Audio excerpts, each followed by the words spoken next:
Hello everyone, स्वागत है आपका यूपीएससी हिंदी में। हम लोग पढ़ रहे हैं 100 डेज सीरीज़, जिसमें हम लोग स्पेशली फोकस कर रहे हैं यूपी पीसीएस, आरओ एआरओ और स्टेट संबंधित जो भी आने वाले एग्जाम्स हैं उस पर। अभी हम लोग पॉलिटी पढ़ रहे हैं और इसमें हम लोगों ने जितने भी लेक्चर्स पढ़े हैं उसमें हमने देखा है कि कैसे कॉन्स्टिट्यूशन का डेवलपमेंट होता है। उसके बाद हमने देखा कि कहाँ से हमारे कॉन्स्टिट्यूशन का स्रोत लिया गया था। ठीक है, सोर्सेज ऑफ कॉन्स्टिट्यूशन के बारे में पढ़ा, कॉन्स्टिट्यूएंट असेंबली और किस तरह से कैबिनेट बनता है ये हमने देखा है। इसके साथ ही कुछ भाग के बारे में बात किया था हमने कि कॉन्स्टिट्यूशन में कितने भाग हैं, और अब हम लोग पढ़ रहे हैं आर्टिकल्स के बारे में। लास्ट के लेक्चर में मैंने आपको आर्टिकल्स बताए थे, काफ़ी सारे आर्टिकल्स हम लोग डिस्कस कर चुके हैं। इस लेक्चर में हम लोग उसी के साथ कंटिन्यू करेंगे और साथ ही जो शेड्यूल्स हैं, अनुसूची के बारे में भी हम लोग डिस्कस करेंगे आज के लेक्चर में। सो स्टार्ट करते हैं विद द लेक्चर। उससे पहले मैं आपको बता देती हूँ, हर लेक्चर के बाद मैं कोशिश करती हूँ कि मैं आपको कुछ क्वेश्चन दे सकूँ जो आप लोग कमेंट बॉक्स में जिसका आंसर लिख सकें। बट पिछले 2 वीडियोस से कुछ टेक्निकल एरर होने की वजह से वीडियो जो है वो लास्ट में एंड हो जा रहा है, कट हो जा रहा है अपने आप से, और मैं आपको क्वेश्चन नहीं दे पा रही हूँ। तो आज के लेक्चर में आपको मैं क्वेश्चन के साथ एंड करना चाहूँगी, और इस लेक्चर स्टार्ट करने से पहले मैं आपको 3 क्वेश्चंस देती हूँ जिसका आंसर आपको कमेंट बॉक्स में लिखना है। So the first question is, fundamental duties किस कॉन्स्टिट्यूशन से लिया गया है? पहला क्वेश्चन है आपका। नेक्स्ट है आपका आसान क्वेश्चन है, डीपीएसपी कहाँ से लिया गया है? साथ ही नेक्स्ट क्वेश्चन है आपका, प्रेसिडेंट के इम्पीचमेंट का प्रावधान कहाँ से लिया गया है? ठीक है, तो प्रेसिडेंट के महाभियोग जो चलता है उसका प्रावधान कहाँ से लिया गया है? ये तीनों ही क्वेश्चन आपको कमेंट बॉक्स में इसका आंसर देना है। इससे क्या होता है कि अगर आप आंसर्स देते हैं तो आपको एक पीछे का जो होता है वो रिवाइज हो जाता है, और साथ ही जो क्वेश्चंस आपके दिमाग में वो आप एग्जाम टाइम में आराम से कर सकते हैं। ठीक है, यहाँ पे हम लोग देखते हैं जो प्रमुख अनुच्छेद थे हम लोग वो डिस्कस कर रहे थे। एक क्विक रिवीजन मैं आप लोगों को करवा देती हूँ, उसके बाद मैं नेक्स्ट टॉपिक जहाँ से हमें पढ़ना है वो हम लोग देखेंगे। ठीक है, तो ये है आर्टिकल 1 जिसमें संघ का नाम और राज्य का क्षेत्र बताया गया है। ठीक है, दूसरा अनुच्छेद आता है जिसमें नए राज्य का प्रवेश। अभी आर्टिकल 2 और 3 कभी कभी कंफ्यूज करता है। लास्ट का लेक्चर वीडियो लेक्चर देखिए, वहाँ पे मैंने आपको एग्जाम्पल से बताया कि आर्टिकल 2 किससे संबंधित है और आर्टिकल 3 किससे संबंधित है। ठीक है, तो आर्टिकल 2 नए राज्यों के प्रवेश और स्थापना, आर्टिकल 3 नए राज्यों का निर्माण और वर्तमान राज्यों के क्षेत्र, सीमाओं या नामों में परिवर्तन। ठीक है, ये सभी आर्टिकल हमने देखे थे। फिर आता है अनुच्छेद 5 जो कि सिटीजनशिप से रिलेटेड है, संविधान के प्रारंभ में के समय नागरिकता। फिर अनुच्छेद 14, यहाँ से हमारा फंडामेंटल राइट्स शुरू हो रहे हैं। तो यहाँ पे आर्टिकल 14 है विधि के समक्ष समानता का अधिकार। 15 कहता है धर्म, मूल वंश, जाति, लिंग और जन्म स्थान के आधार पर विभेद पर कर का प्रतिषेध। ठीक है, तो प्रोहिबिशन कर रहा है, कोई भी डिस्क्रिमिनेशन नहीं कर सकता है on the basis of religion, caste, creed etcetera. ठीक है, फिर अनुच्छेद 16 जो कि लोक नियोजन के विषय में अवसर की समानता देता है। ठीक है, तो अवसर की समानता आप याद कर सकते हैं अनुच्छेद 16 से। 17 अनुच्छेद जो है वो अप्रियता का अंत करता है, अबॉलिशन ऑफ अनटचेबिलिटी। अनुच्छेद 18 यहाँ पे उपाधियों का अंत करता है। कौन सी उपाधि का अंत किया जाता है ये मैंने आपको लास्ट के लेक्चर में बताया था, और कौन सी उपाधि जो है वो अभी भी हम लोग लगा सकते हैं, जैसे डॉक्टर लगा सकते हैं, या फिर आप कोई भी जो एडमिरल, कर्नल, इस तरह की पोस्ट जो होती है वो आप लोग लगा सकते हैं। ठीक है, इसके बाद आता है अनुच्छेद 19 जो प्रोटेक्शन ऑफ सर्टेन राइट्स जैसे फ्रीडम ऑफ स्पीच, ये सब, तो वाक स्वतंत्रता, साथ ही कुछ अधिकारों का संरक्षण करता है। ठीक है, तो अनुच्छेद 19 इससे रिलेटेड है। 20 जो है वो रिलेटेड है अपराध की दोष सिद्धि के संबंध में संरक्षण प्रदान करता है। आर्टिकल 21 प्राण और दैहिक स्वतंत्रता की बात करता है, और 21A बहुत ही इंपॉर्टेंट है, ये राइट टू एजुकेशन देता है जिसमें 6 से 14 वर्ष के सभी बच्चों को निःशुल्क और अनिवार्य शिक्षा प्रदान की जाएगी। ठीक है, इंपॉर्टेंट है 6 से 14, फंडामेंटल राइट्स में 6 से 14 की बात की गई है। और अगर हम लोग पढ़ते हैं डीपीएसपी तो वहाँ से 6 वर्ष से कम आयु के बच्चों के बारे में बात की गई है। ठीक है, तो यहाँ पे 6 से 14 वर्ष के आयु को अनिवार्य शिक्षा प्रदान की जाएगी। अनुच्छेद 22 जो है वो गिरफ्तारी और निरोध का से संरक्षण देता है, protection against arrest and detention. 23 जो है वो prohibition of traffic and force labour की बात करता है, मानव का व्यापार नहीं कर सकते हैं, साथ ही जो बाल श्रमिक होते हैं उनके भी संरक्षण के हितों में बात करता है। 24 भी इसी का एक्सटेंशन है जिसमें कारखानों में बालकों के जो कार्य होते हैं उस पर निषेध किया गया है, prohibition of employment of children in factory. फिर अनुच्छेद 25 जिसमें हम लोग फ्रीडम के बारे में बात करते हैं रिलीजन से रिलेटेड, ठीक है। तो कोई भी फ्रीडम ऑफ कॉन्शियसनेस, कोई भी रिलीजन आप प्रैक्टिस कर सकते हैं और उसको प्रोपोगेट कर सकते हैं, ठीक है, फ्री में, कोई आप एक्स्ट्रा चार्ज नहीं कर सकते। ये आर्टिकल 25 है और फंडामेंटल राइट्स हम लोग डिटेल में पढ़ने वाले हैं। तो यहाँ पे अगर आपको कोई भी फंडामेंटल राइट्स नहीं समझ में आ रहा है, उसके क्लॉज से रिलेटेड कोई भी प्रॉब्लम लग रही है, तो वो हम सभी आर्टिकल्स को डिटेल में पढ़ेंगे। यहाँ पे आपको ये समझाया इसलिए जा रहा है क्योंकि इससे रिलेटेड डायरेक्ट क्वेश्चन पूछे जाते हैं एग्जाम्स में। तो वो सभी क्वेश्चंस आपके दिमाग में एक बार के लिए फीड हो जाएंगे कि कहाँ पे आपको कौन से आर्टिकल में कौन सी बात कही गई है। जैसे आर्टिकल 23, 24, 25 अगर हम लोग यहाँ भी पढ़ रहे हैं और उसके बाद इसको सेपरेट मैं फंडामेंटल राइट्स में भी पढ़ाऊंगी, तो ये सारी चीज़ें आपको याद हो जाएगी इसी पर्टिकुलर क्लास में। क्लास का जो महत्व होता है और जो मोटिव होता है वो यही होता है कि जब अगर आपको वीडियो लेक्चर के माध्यम से क्लास पढ़ाई जा रही है तो यहाँ पे आपको ये समझाया जाए कि क्लास में ही आप बहुत सारी चीज़ें याद कर लें, ठीक है। क्लास के साथ ही बहुत सारी चीज़ें याद हो जाए तो आपको उसके लिए एक्स्ट्रा एफर्ट नहीं करना पड़ेगा, आपको बस एक रिवीजन करना पड़ेगा जो आप अपने सेल्फ स्टडी में करेंगे, ठीक है। तो वीडियो के माध्यम से अगर आपको याद हो जा रही है चीज़ें तो ये एक उपलब्धि होगी हमारी भी और आपकी भी। इसके बाद आता है अनुच्छेद 29 जिसमें अल्पसंख्यक वर्गों के हितों के संरक्षण की बात की गई है, माइनॉरिटीज़ की। फिर अनुच्छेद 32 जिसमें संवैधानिक उपचारों का अधिकार दिया गया है, रेमेडीज़ की बात की गई है, साथ ही कुछ रिट्स प्रदान किए गए हैं। रिट्स के बारे में भी एक प्रॉपर क्लास ली जाएगी आपकी, यहाँ पे बस नाम याद कर लीजिए कि इस तरह की कुछ बातें की गई है अनुच्छेद 32 में। फिर आता है आर्टिकल 39 जिसमें राज्य द्वारा कुछ नीति निदेशक तत्व के बारे में बात की गई है, डीपीएसपी का ही पार्ट है ये 39। उसके बाद आता है 39A जिसमें equal justice and free legal aid की बात की गई है, निःशुल्क विधिक सहायता प्रदान की जाएगी, साथ ही सबको न्याय मिलेगा। आर्टिकल 40 बहुत इंपॉर्टेंट है क्योंकि इसमें विलेज पंचायत, ग्राम पंचायत की बात की गई है। 41 इसमें right to work in education and public assistance की बात की गई है, तो काम, शिक्षा, लोक सहायता पाने का अधिकार के बारे में बात किया गया है। फिर आता है 43B जिसमें सहकारी समितियों के बारे में बात की गई है। 44 इंपॉर्टेंट है, यूनिफॉर्म सिविल कोड की बात की गई है, काफ़ी बहस हुई है इस बारे में भी, रीसेंट की न्यूज़ है। आर्टिकल 44 आपके दिमाग में अच्छे से होना चाहिए, सेट होना चाहिए। फिर आता है आर्टिकल 45 जिसमें 6 वर्ष से कम आयु के बच्चों के बाल्यावस्था की देखभाल और शिक्षा का प्रावधान है, ठीक है। तो जैसे मैंने आपको बताया फंडामेंटल राइट्स में 6 से 14 तक की अनिवार्य शिक्षा की बात की जाती है और 6 से कम वर्ष के आयु के लिए जो देखभाल की बात की गई है वो डीपीएसपी में कहा गया है, ठीक है। फिर आता है डीपीएसपी का फुल फॉर्म है directive principles of state policy, ठीक है। तो कोई भी स्टेट पॉलिसी जो बनाई जाती है वो डायरेक्टिव प्रिंसिपल्स, इसके लिए कुछ दिशा निर्देश दिए गए हैं जिसको ध्यान में रख के कोई भी स्टेट पॉलिसी बनाई जाती है, ठीक है। ये एनफोर्सिएबल टू लॉ नहीं है, मतलब आप इसको लेके सुप्रीम कोर्ट या हाई कोर्ट नहीं जा सकते हैं कि हमें तो ये संविधान में अधिकार मिला है कि हमें 6 वर्ष से कम के आयु में या फिर कुछ दिशाओं में राइट टू वर्क या एजुकेशन की बात की गई है तो हमें ये मिलना चाहिए, ठीक है। आप इसको लेके कोर्ट में नहीं जा सकते हैं, ये प्रावधान दिए गए हैं कि इसको ध्यान में रख के स्टेट की पॉलिसीज़ होनी चाहिए। लेकिन अगर फंडामेंटल राइट्स का कहीं भी वॉल्यूशन होता है तो आप लोग डायरेक्ट कोर्ट में जा सकते हैं, आप बता सकते हैं कि हमारे फंडामेंटल राइट्स का अधिकार हमको नहीं दिया जा रहा है, तो वहाँ पर आप कोर्ट जो है वो एक्शन लेगी और आपके अपने जो अधिकार हैं वो आपको मिलेंगे, ठीक है। तो यहाँ पे ये जो डिफरेंस है डीपीएसपी और फंडामेंटल राइट्स, ये भी हम लोग डिटेल में पढ़ेंगे। उसके बाद आता है 48A, इंपॉर्टेंट है क्योंकि इसमें पर्यावरण के संरक्षण की बात की गई है, फॉरेस्ट एंड वाइल्ड लाइफ की बात की गई है।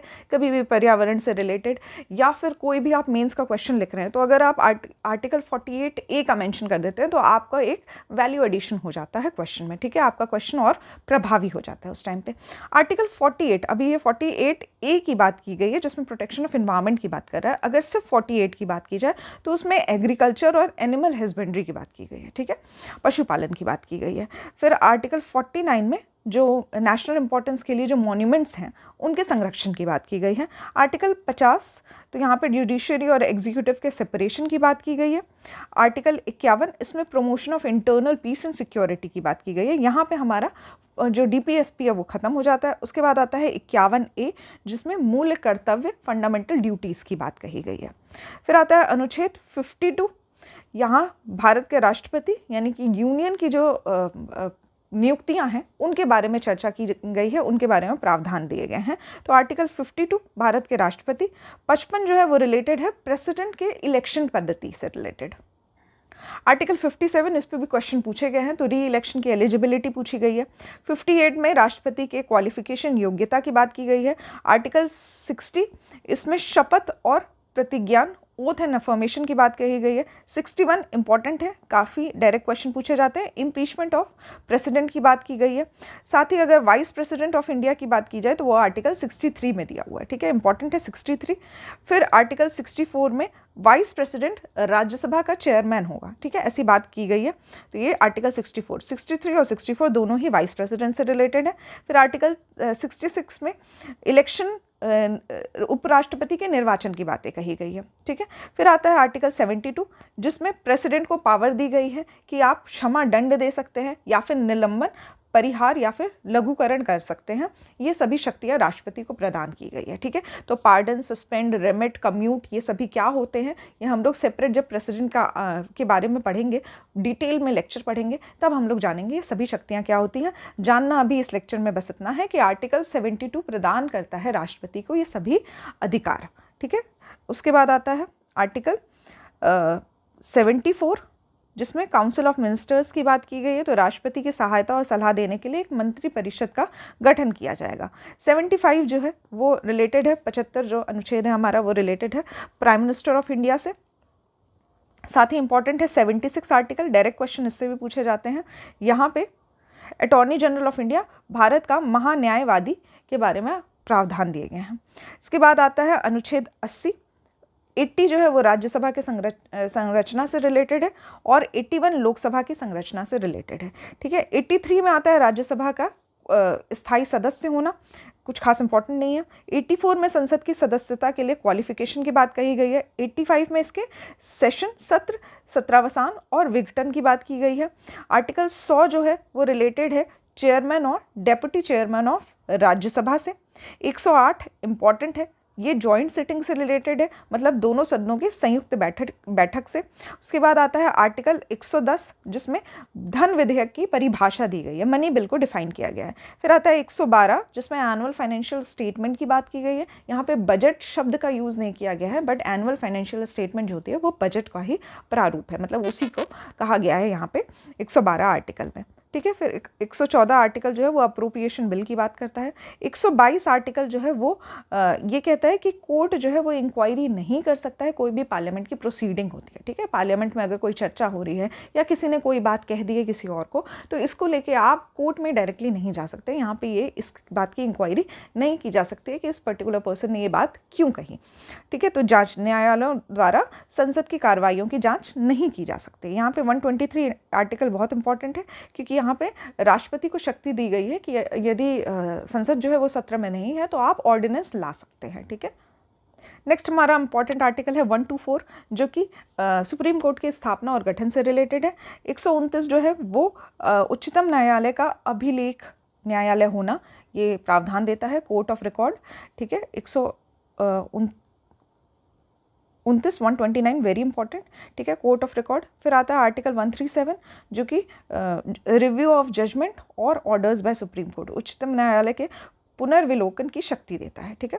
इसके बाद आता है आर्टिकल 143 जिसमें पावर है प्रेसिडेंट के पास कि वो सुप्रीम कोर्ट को कंसल्ट कर सकता है। ऐसा कोई भी सिचुएशन होता है जहाँ पे प्रेसिडेंट को समझ नहीं आ रहा है तो वो सुप्रीम कोर्ट से एडवाइस ले सकता है, ठीक है। फिर इंपॉर्टेंट है 148 जिसमें कैग के बारे में बात की गई है, भारत का नियंत्रक एवं महालेखा परीक्षक, ठीक है, ठीक है। इसको इंग्लिश में कैग कहा जाता है, controller and auditor general.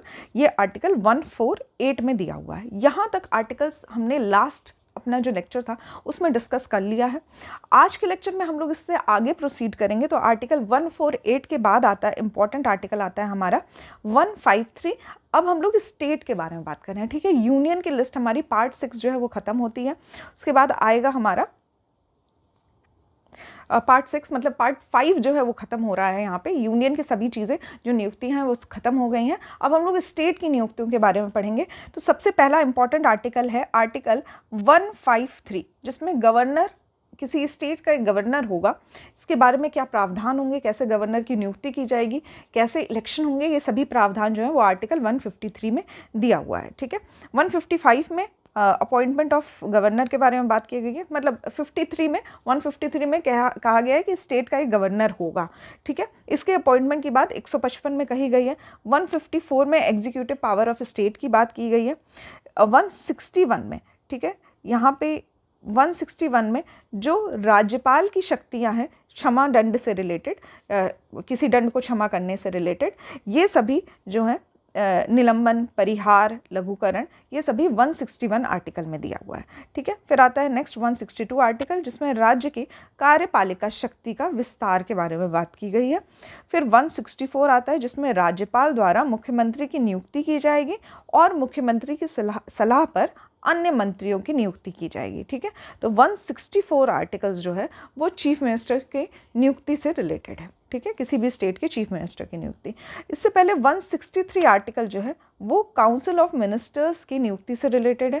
Council of ministers जो कि सलाह देंगे गवर्नर को कोई भी कार्य करने से पहले। ठीक है, तो यहाँ पे council of minister to aid and advise the governor, ऐसा कहा गया है 163 में। 164 में चीफ मिनिस्टर की बात की गई है। 165 में स्टेट एडवोकेट जनरल, राज्य का महाधिवक्ता के बारे में बात की गई है। ये भी डायरेक्ट क्वेश्चन पूछे जाते हैं, तो 164 आर्टिकल आपको याद होना चाहिए। नेक्स्ट हमारा आर्टिकल है आर्टिकल 169, जिसमें राज्यों में विधान परिषद का उत्साधन या सृजन की बात की गई है। ठीक है, तो या तो अबॉलिशन करेंगे या फिर क्रिएशन करेंगे लेजिस्लेटिव काउंसिल इन स्टेट्स। ठीक है, किसी भी स्टेट के लेजिस्लेटिव काउंसिल का अबॉलिशन और क्रिएशन की बात की गई है।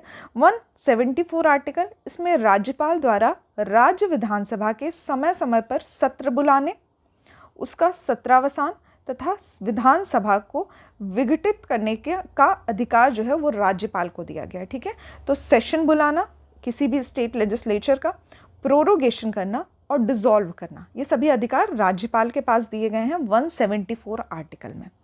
फिर आता है आर्टिकल 200, जिसमें राज्यपाल द्वारा विधेयकों पर अनुमति देना या फिर अनुमति रोक लेना या फिर राष्ट्रपति के विचार के लिए संरक्षित कर लेना, ये अधिकार आर्टिकल 200 में दिया गया है। ठीक है, राज्यपाल के पास अधिकार है कि यदि कोई उसके पास बिल आता है तो वो चाहे तो उसमें अनुमति दे या फिर उसमें उस पे अनुमति जो दी गई है उसको रोक ले या फिर उसको सुझाव के लिए राष्ट्रपति के पास प्रेजेंट करे। ठीक है, तो एसेंट टू बिल से रिलेटेड बातें जो है वो आर्टिकल 200 में कही गई है। नेक्स्ट आता है आर्टिकल 201, जिसमें राष्ट्रपति के विचार के लिए आरक्षित विधेयक जो सभी बिल रिजर्व कर दिए जाते हैं प्रेसिडेंट के असेंट के लिए या फिर कंसीडरेशन के लिए, उस बिल के लिए उस बिल से रिलेटेड प्रावधान जो है वो 201 में दिया हुआ है। इम्पॉर्टेंट है 213, यहाँ पे विधानमंडल के विश्रांतिक काल। ठीक है, तो अगर सेशन में नहीं है लेजिस्लेटिव काउंसिल या लेजिस्लेटिव जो लेजिस्लेचर है स्टेट का, तो उस टाइम पे राज्यपाल अध्यादेश जारी कर सकता है। ठीक है, तो गवर्नर के ऑर्डिनेंस से रिलेटेड जो आर्टिकल दिया हुआ है वो है आर्टिकल 213। ये भी डायरेक्ट क्वेश्चन पूछा जाता है, तो 213 याद कर सकते हैं आप लोग। प्रेसिडेंट के पास भी ऑर्डिनेंस की पावर है जो है 1, 2, 3। ठीक है, तो यहाँ पे 1, 2, 3 और 213,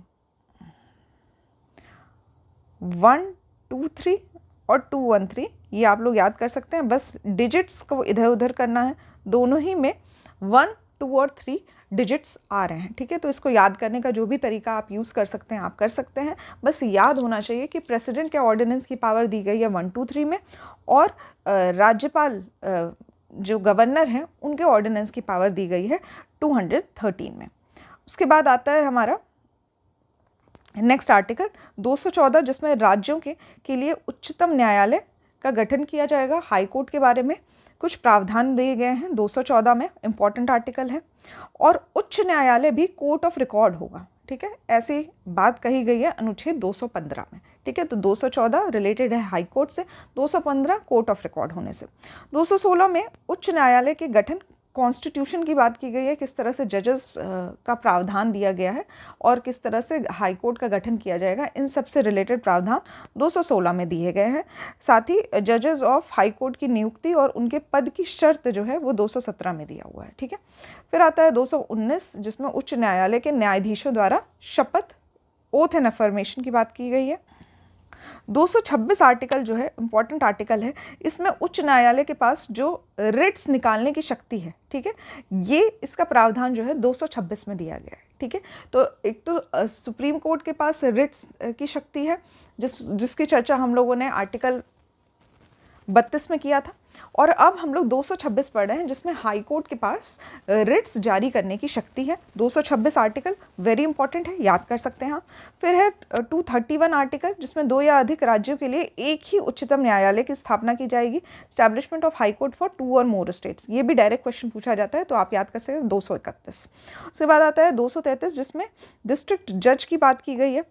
फिर आता है 239 जिसमें राज्य क्षेत्र के प्रशासन है, यूनियन टेरिटरी से रिलेटेड बातें की गई है। इसमें पुदुचेरी और JNK के बारे में डिस्कशन किया गया है 239 में, ठीक है, इंपॉर्टेंट है 239। इसके बाद आता है 239 क यानी कि 239 AA इंग्लिश में लिखा जाएगा 239 AA, ठीक है। ये दिल्ली के संबंध में कुछ स्पेशल प्रोविजन, विशेष उपबंध देता है, ठीक है। तो ये आर्टिकल भी आप लोग याद कर सकते हैं। इसके बाद आता है अनुच्छेद 241 जिसमें high court for union territories की बात की गई है। उसके बाद इंपॉर्टेंट है हमारा आर्टिकल 243A, ठीक है। 243A रिलेटेड है ग्राम सभा से, ठीक है, इंपॉर्टेंट है, इस पे भी डायरेक्ट क्वेश्चन पूछे जाते हैं तो याद कर लीजिए। 243A रिलेटेड है ग्राम सभा से, 243B रिलेटेड है पंचायतों से, ठीक है। तो क रिलेटेड है ग्राम सभा से और ख रिलेटेड है पंचायतों के गठन से, ठीक है। तो 243A ग्राम सभा, 243B पंचायत, 243C पंचायतों की संरचना से रिलेटेड है, ठीक है। फिर आता है 243D, यहाँ पे ये कुछ खास इंपॉर्टेंट नहीं है क्योंकि इसमें आरक्षण की बात की गई है, क्वेश्चन अभी तक इसमें पूछा नहीं गया है। यहाँ पे जो इंपॉर्टेंट है वो है A, B और C, ये सभी आप लोग याद कर सकते हैं। 243A ग्राम सभा, 243B पंचायत, 243C पंचायतों की संरचना। फिर आता है न्यायपालिका का गठन, ठीक है। तो नगर पालिका का जो गठन है ये 243P में दिया हुआ है, ठीक है। 243P रिलेटेड है नगर पालिका के गठन से रिलेटेड। फिर आता है आर्टिकल 243ZI, ये कोऑपरेटिव सोसाइटी से रिलेटेड है। तो 243ZI incorporation of cooperative society, जिला योजना के लिए समिति का गठन किया जाएगा, सहकारी समिति से रिलेटेड है, ठीक है। तो यहाँ पे इनकॉर्पोरेशन ऑफ कोऑपरेटिव सोसाइटी याद कर सकते हैं 243ZI, ठीक है। फिर आता है अनुच्छेद 249 जिसमें राज्य सूची के विषय के संबंध में राष्ट्रहित में विधि बनाने की संसद की शक्ति की बात की गई है, ठीक है। तो पार्लियामेंट ऑफ स्टेट मतलब जो स्टेट लिस्ट की चीज़ें हैं उसमें भी पार्लियामेंट जो है वो लेजिस्लेचर बना सकती है, कोई लॉ बना सकती है, ठीक है। ये अधिकार आर्टिकल 249 में दिया गया है, ठीक है। तो 3 तरह की लिस्ट होती हैं, एक होती है स्टेट लिस्ट, एक होती है सेंटर की यूनियन लिस्ट और एक होती है आपकी कॉन्करेंट लिस्ट, ठीक है। तो स्टेट लिस्ट में स्टेट के लेजिस्लेचर को बनाने का अधिकार होता है कोई भी लॉस, लेकिन पार्लियामेंट भी उस लॉ को बना सकती है। ऐसा आर्टिकल जो है 249 में शक्ति प्रदान की गई है पार्लियामेंट को। फिर आता है आर्टिकल 253 जो कि रिलेटेड है इंटरनेशनल एग्रीमेंट से, अंतर्राष्ट्रीय करारों को प्रभावी करने के लिए जो विधान है वो दिया गया है आर्टिकल 259 में, ठीक है। ये भी इंपॉर्टेंट हो जाता है, ये भी आप याद कर सकते हैं। फिर आता है आर्टिकल 262 जो कि अंतर्राज्यीय नदियों या नदी के जलों के से संबंधित जो विवाद होते हैं, इस dispute related to water disputes जो होते हैं उनके लिए प्रावधान आर्टिकल 262 में दिया गया है। आर्टिकल 263 जो है वो अंतर राज्य परिषद के संबंध में उपबंध है, ठीक है। तो इंटर स्टेट काउंसिल जो है वो आर्टिकल 263 है, ठीक है। ये इंपॉर्टेंट है, ये भी डायरेक्ट क्वेश्चन पूछा जाता है कि इंटर स्टेट काउंसिल का आर्टिकल कौन सा है। तो आर्टिकल 263 रिलेटेड है। क्या होती है इंटर स्टेट काउंसिल, ये हम लोग जब आर्टिकल्स पढ़ेंगे इसके बारे में डिटेल में पढ़ेंगे तो हम लोग जानेंगे इंटर स्टेट काउंसिल क्या होती है, किस तरह से प्रावधान इसमें दिए गए हैं। यहाँ पे बस हमें याद करना है कि आर्टिकल 263 रिलेटेड है अंतर राज्य परिषद से संबंधित है, ठीक है। फिर आता है आर्टिकल 267 जिसमें भारत के आकस्मिक निधि की बात की गई है, ठीक है, कंटिंजेंसी फंड, ठीक है, इंग्लिश में कहा जाता है कंटिंजेंसी फंड। डायरेक्ट क्वेश्चन पूछा जाता है, याद कर लीजिए आर्टिकल 267 रिलेटेड है कंटिंजेंसी फंड से। 280 ये फाइनेंस कमीशन वित्त आयोग से संबंधित है, ये भी डायरेक्ट क्वेश्चन पूछा जाता है, आर्टिकल 280 वित्त आयोग।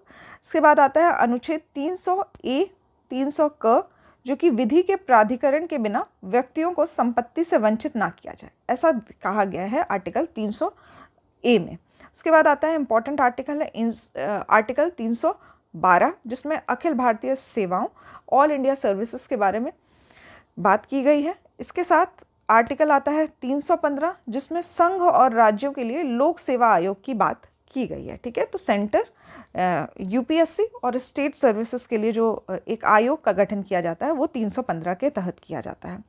324 में निर्वाचन के अधीक्षक निदेशक मतलब इलेक्शन कमीशन के बारे में और इलेक्शन से रिलेटेड बातें जो है वो 324 आर्टिकल से स्टार्ट की जाती है, ठीक है। आर्टिकल 324 रिलेटेड है इलेक्शन पद्धति से।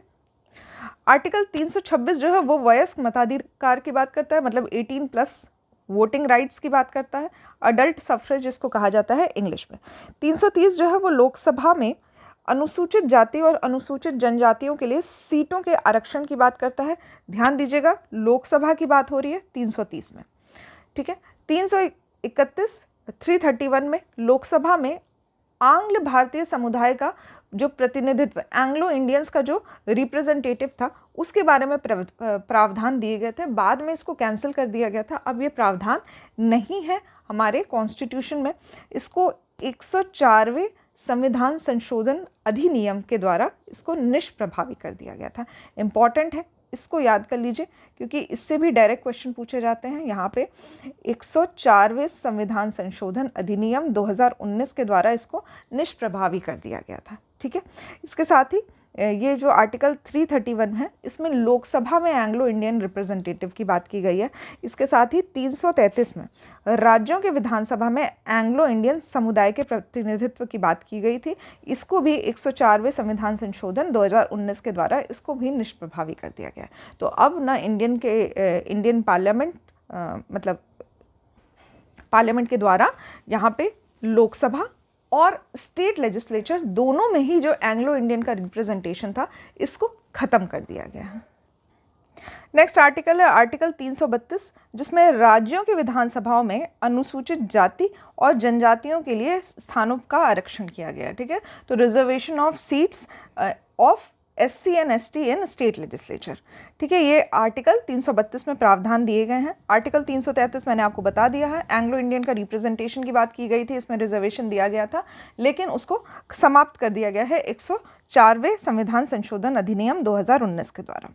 फिर आता है इंपॉर्टेंट आर्टिकल है आर्टिकल 338, आर्टिकल 338 जो कि राष्ट्रीय अनुसूचित जाति आयोग से संबंधित है, national commission of schedule caste से रिलेटेड है, NCST इसको शॉर्ट में याद कर सकते हैं आप। आर्टिकल 338 इस पे भी डायरेक्ट क्वेश्चन पूछे जाते हैं तो इस आर्टिकल को याद कर लीजिए। It is related to article 338 is related to NCSC, ठीक है। फिर है आर्टिकल 338 का मतलब इसके साथ A लिखा जाए तो ये रिलेटेड है राष्ट्रीय अनुसूचित जनजाति आयोग, ठीक है। National commission for scheduled tribe से रिलेटेड है आर्टिकल 338A। फिर आता है 338 ख, 338B अगर लिखा जाए तो ये पिछड़े वर्गों के लिए राष्ट्रीय आयोग के प्रावधान के बारे में बताता है। तो national commission of backward class ये रिलेटेड है 338B से, ठीक है। तो यहाँ पे तीनों ही आर्टिकल काफ़ी इंपॉर्टेंट है, 338, 338A और B। उसके बाद आता है 340 आर्टिकल, जिसमें पिछड़े वर्गों की दशाओं के अन्वेषण के लिए आयोग की नियुक्ति की गई है, ठीक है।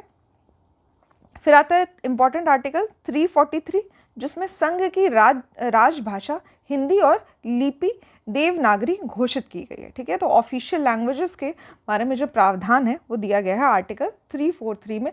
ये भी क्वेश्चंस डायरेक्टली पूछे जाते हैं तो ये भी आप याद कर सकते हैं। इसके बाद राजभाषा आयोग लैंग्वेज कमीशन के बारे में 344 आर्टिकल में दिया गया है। आर्टिकल 350A जो है वो प्राथमिक स्तर पर मातृभाषा में शिक्षा की सुविधाएं प्रदान करता है, आर्टिकल 350A। 350B जो है वो भाषाई अल्पसंख्यक वर्गों के लिए विशेष प्राधिकारी प्रदान करता है। इसके बाद आता है इमरजेंसी, नेशनल इमरजेंसी, राष्ट्रीय आपात की घोषणा युद्ध या बाह्य आक्रमण या फिर सशस्त्र विद्रोह की स्थिति में। 3 स्थितियां यहाँ बताई गई है, युद्ध, बाह्य आक्रमण और सशस्त्र विद्रोह। ऐसी स्थितियों में जो राष्ट्रीय आपात की घोषणा की जाती है, ये आर्टिकल 352 में इससे रिलेटेड प्रावधान दिए गए हैं, नेशनल इमरजेंसी से रिलेटेड। इसके बाद आता है आर्टिकल 356 जिसमें राज्यों के संवैधानिक तंत्र के विफल हो जाने की दशा में उपबंध दिए गए हैं, कॉन्स्टिट्यूशनल फेलियर ऑफ स्टेट के बारे में बात की गई है आर्टिकल 356 में। इसके बाद नेक्स्ट आर्टिकल है अनुच्छेद 360 जिसमें वित्तीय आपातकाल घोषित करने के प्रावधान दिए गए हैं, फाइनेंशियल इमरजेंसी। अब ये सभी इमरजेंसी क्या है, इससे रिलेटेड कैसे प्रावधान होते हैं, कंडीशंस क्या होती हैं, ये सभी हम लोग डिटेल में डिस्कस करेंगे। यहाँ पे मैं आपको एक्स्ट्रा इन्फॉर्मेशन इसलिए नहीं दे रही हूँ, जैसे यहाँ पे मैं दे सकती हूँ कि फाइनेंशियल इमरजेंसी कभी भी इंडिया में नहीं लगाई गई है अब तक। नेशनल इमरजेंसी कब लगाई गई है, कहाँ पर पहली बार लगाई गई थी, ये सभी इन्फॉर्मेशन मैं यहाँ पर एक्स्ट्रा इसलिए नहीं दे रही हूँ बिकॉज यहाँ पर आपको सिर्फ आर्टिकल और उससे संबंधित चीज़ें याद करनी है, सिर्फ आर्टिकल पता होना चाहिए। आगे डिटेल में हम लोग जब इसको पढ़ेंगे तो वहाँ पे मैं आपको सभी जानकारियाँ प्रदान करूँगी जो भी कंपटीशन में पूछे जाते हैं या फिर क्वेश्चन जिस तरह से पूछे जाते हैं उनके बारे में। नेक्स्ट इंपॉर्टेंट आर्टिकल है आर्टिकल 368 जिसमें कॉन्स्टिट्यूशनल अमेंडमेंट, संसद की संविधान की संशोधन करने की जो शक्ति है वो प्रदान की गई है आर्टिकल 368 के द्वारा। ठीक है, यहाँ पे ख़त्म होता है हमारे सभी इंपॉर्टेंट आर्टिकल्स जो हम लोगों को बस वन गो में पढ़ना था। मतलब एक बार आपको पता होना चाहिए कि ये पर्टिकुलर आर्टिकल इस पर्टिकुलर प्रावधान से संबंधित है और इसको याद कर लीजिए। जितना आर्टिकल मैंने आपको बताया वो सभी आप याद कर लीजिए, बार बार इसको रिवाइज करिए। वीडियो अगर कहीं पे समझ नहीं आ रहा है तो पॉज करिए, रिवाइंड करके देखिए, या फिर इसको जब भी आपको समय मिले तो आप खुद से भी पढ़ने की कोशिश करिए।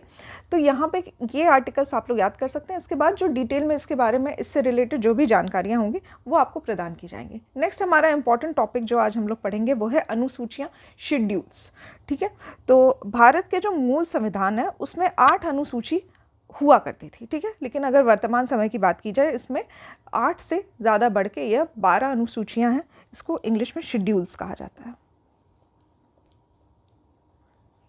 ठीक है, तो करेंटली 12 शेड्यूल्स हैं हमारे इंडियन कॉन्स्टिट्यूशन में। एक एक शेड्यूल याद होने चाहिए क्योंकि इससे भी डायरेक्ट क्वेश्चन आपके बनते हैं कि कौन सा शेड्यूल किससे रिलेटेड है, और ये 1 लाइनर क्वेश्चन काफ़ी अच्छा और इम्पॉर्टेंट हो सकता है और आपको जो भी मार्क्स मिलने हैं वो आसान से मिल सकते हैं क्योंकि 12 ही अनुसूचियाँ और 12 ही आपको याद करनी है। ठीक है, तो अगर ये आपको याद हो जाता है तो एटलीस्ट 1 लाइनर क्वेश्चन आप लोग ईजिली सॉल्व कर सकते हैं। पहला अनुसूची जो है वो रिलेटेड है राज्य व संघ राज्य क्षेत्र से, स्टेट और यूनियन टेरिटरी। ठीक है, दूसरी अनुसूची सेकंड शेड्यूल रिलेटेड है भारतीय संघ के पदाधिकारियों को मिलने वाले वेतन, भत्ते तथा पेंशन आदि का उल्लेख किया गया है। सैलरी याद कर सकते हैं आप। Schedule 2 is related to salary. फिर आता है थर्ड शेड्यूल जिसमें भारतीय संघ के कुछ पदाधिकारियों के शपथ और प्रतिज्ञान के प्रारूप दिए गए हैं। ठीक है, तो थर्ड शेड्यूल रिलेटेड है ओथ एंड अफर्मेशन से। ठीक है, फिर आता है फोर्थ शेड्यूल जिसमें राज्यों के भारत के राज्यों तथा संघ राज्य क्षेत्रों जिसमें जम्मू एंड कश्मीर, दिल्ली व पुदुचेरी के राज्यसभा के प्रतिनिधित्व का विवरण किया गया है। ठीक है, तो राज्यसभा सीट्स यहाँ पे डिफाइन की गई है। 3 इंपॉर्टेंट यूनियन टेरिटरीज की जो है JNK, दिल्ली और पुदुचेरी। ठीक है, तो राज्यसभा सीट।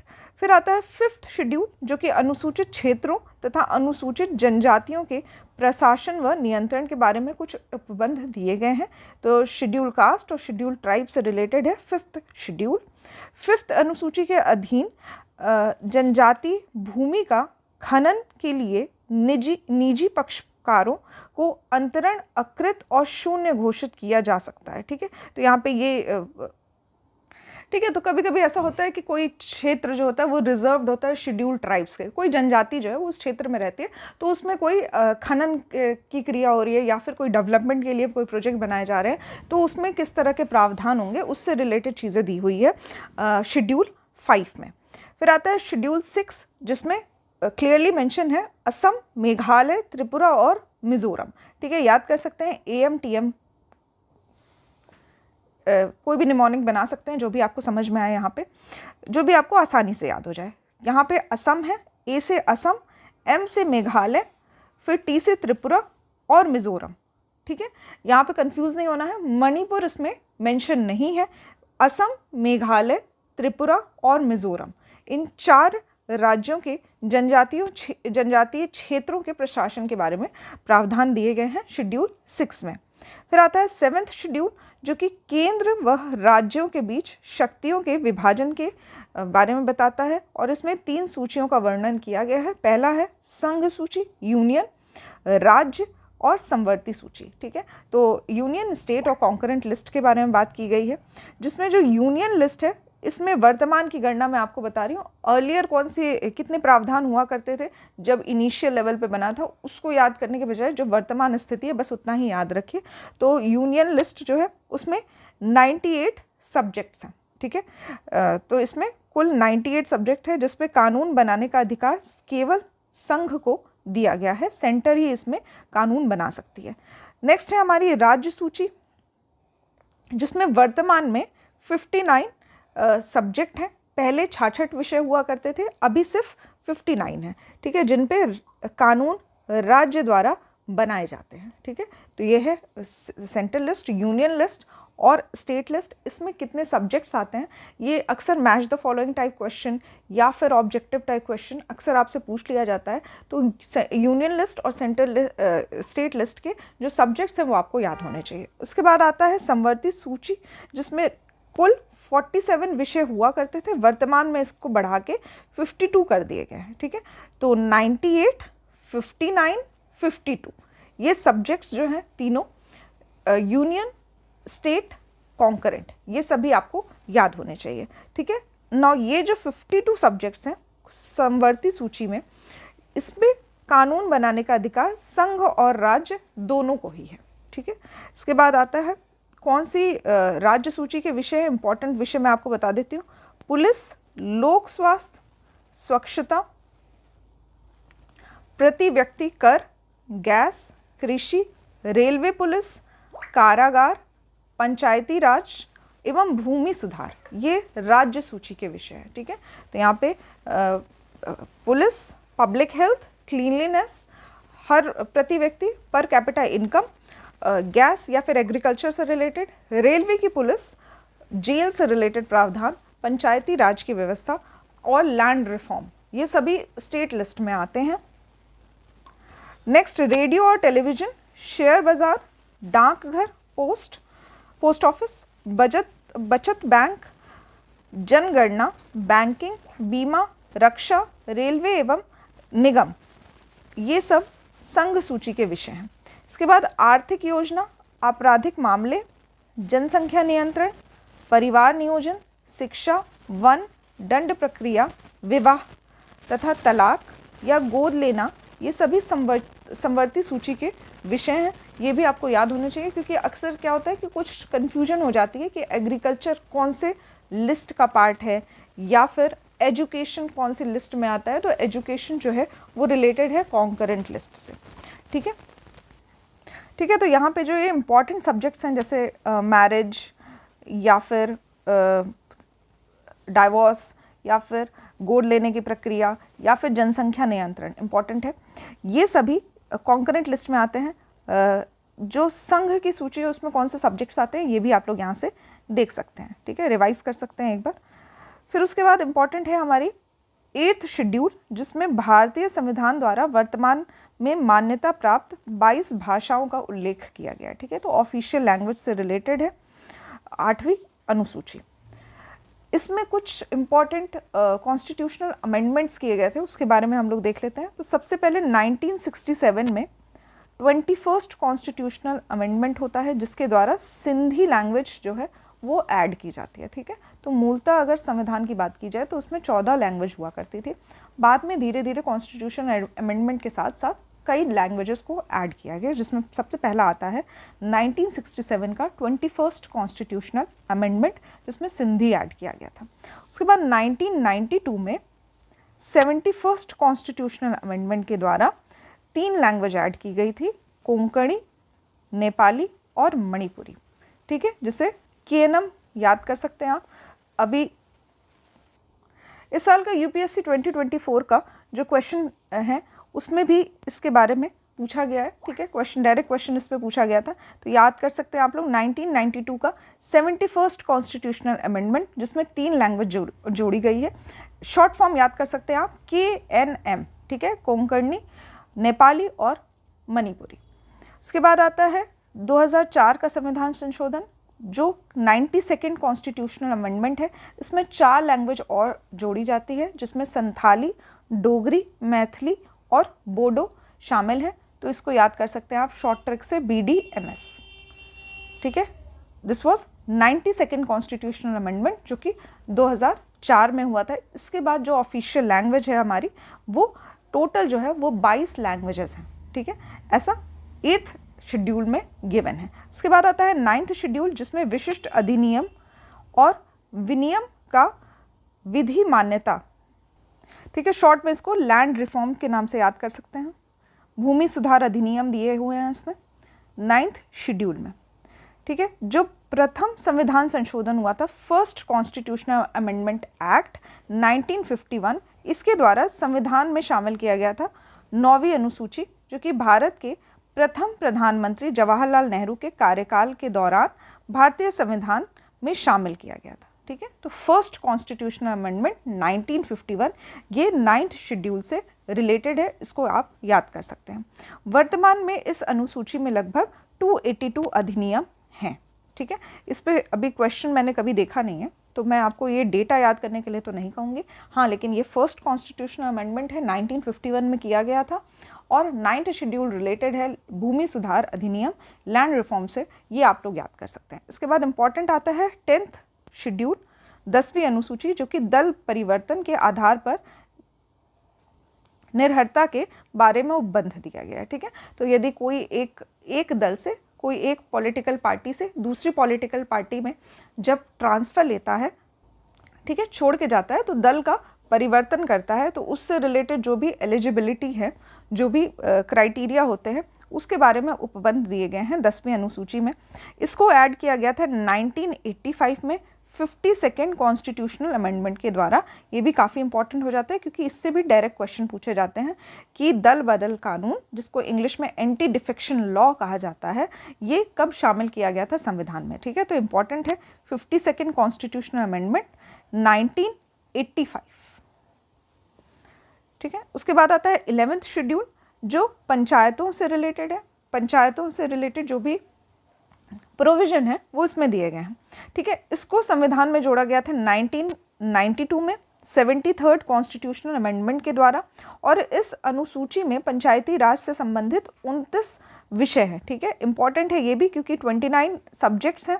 ये भी डायरेक्ट क्वेश्चन पूछे जाते हैं कि पंचायती राज में कितने सब्जेक्ट्स हैं। इतने विषय पे जो है लॉ बनाने के अधिकार दिए गए हैं पंचायतों को, और ये किस कॉन्स्टिट्यूशनल अमेंडमेंट के द्वारा जोड़ा गया था, तो 1992 में 73rd कॉन्स्टिट्यूशनल अमेंडमेंट के द्वारा 11th शेड्यूल को ऐड किया गया था। इसके बाद आता है 12th शेड्यूल, जो कि 74th कॉन्स्टिट्यूशनल अमेंडमेंट, उसी वर्ष 1992 में ही 74th कॉन्स्टिट्यूशनल अमेंडमेंट के द्वारा नगर पालिका से रिलेटेड प्रोविजंस जो थे वो 12th शेड्यूल में जोड़े गए थे, ठीक है। तो 12वीं अनुसूची रिलेटेड है नगर पालिका के अधिकार, प्राधिकार और दायित्व आदि से संबंधित है, जिसको जोड़ा गया था 74th कॉन्स्टिट्यूशनल अमेंडमेंट एक्ट 1992 के द्वारा, और इसमें 18 विषय हैं, ठीक है। तो देख सकते हैं पंचायतों में 29 विषय हैं, और जो नगर पालिका है, म्यूनिसिपैलिटी है, इसमें 18 विषय दिए गए हैं, ठीक है। तो ये जितने विषय हैं ये भी आप लोग याद कर सकते हैं, क्योंकि इस पर भी डायरेक्ट क्वेश्चन पूछे जाते हैं अक्सर। तो यहाँ पे एंड होता है, जितने भी सभी शेड्यूल्स हैं वो हमने पढ़ लिए हैं। अब मैं आपको एक शॉर्ट ट्रिक बताती हूँ, जिससे आप लोग शेड्यूल्स जो हैं वो हमेशा याद रख सकते हैं। तो यहाँ पे जो शॉर्ट ट्रिक है, ये अक्सर आपने देखा होगा और इसके बारे में पढ़ा होगा। इसको कहते हैं टीयर्स ऑफ, इंग्लिश में ही बता रही हूँ मैं आपको, टीयर्स ऑफ ओल्ड PM, ठीक है, याद कर सकते हैं आप, टीयर्स ऑफ ओल्ड PM, जिसमें हर शब्द जो है उसका कुछ अर्थ है। इसमें 12 वर्ड्स दिए गए हैं, 12 अल्फ़ाबेट्स हैं, सॉरी वर्ड्स नहीं, अल्फ़ाबेट्स। तो 12 अल्फ़ाबेट्स में हर अल्फ़ाबेट जो है वो रिलेटेड है किसी शेड्यूल से, ठीक है। तो पहला शेड्यूल जो है वो है रिलेटेड है पहला जो अल्फ़ाबेट है वो है टी, और ये रिलेटेड है टेरिटरी एंड स्टेट से, ठीक है। तो टी रिलेटेड है टेरिटरी एंड स्टेट से। नेक्स्ट है ई, जो कि रिलेटेड है इमोलुमेंट्स या फिर सैलरी, याद कर सकते हैं आप, ठीक है। तो ई जो है वो रिलेटेड है इमोलुमेंट्स से। फिर है ए, जिसमें ए जो है वो अफर्मेशन या फिर ओथ, जो शपथ ग्रहण से रिलेटेड है, थर्ड शेड्यूल। फिर आता है आर में राज्यसभा से रिलेटेड सीट्स के बारे में विवरण मिलता है। फिर आता है फिफ्थ शेड्यूल एस, जिसमें शेड्यूल एरिया और एडमिनिस्ट्रेशन किस तरह से होगा उसके बारे में चर्चा की गई है। इसके बाद सिक्स्थ शेड्यूल, जिसमें ओ लिखा हुआ है, ये अदर शेड्यूल्ड एरिया से रिलेटेड है। 4 मैंने आपको स्टेट्स बताए थे, असम, मेघालय, त्रिपुरा और मिजोरम, ठीक है। तो AMTM इसको भी आप याद कर सकते हैं, जिसमें नॉर्थ ईस्ट स्टेट्स की बात कर रहे हैं, बट मणिपुर इसमें शामिल नहीं है। यहाँ पे मेघालय है और मिजोरम है, ठीक है। फिर नेक्स्ट आता है हमारा 8th शेड्यूल, जिसमें ओ रिलेटेड है ऑफिशियल लैंग्वेज से। फिर एल रिलेटेड है लैंड रिफॉर्म से। डी, जो कि 10th शेड्यूल है, ये रिलेटेड है एंटी डिफेक्शन लॉ से।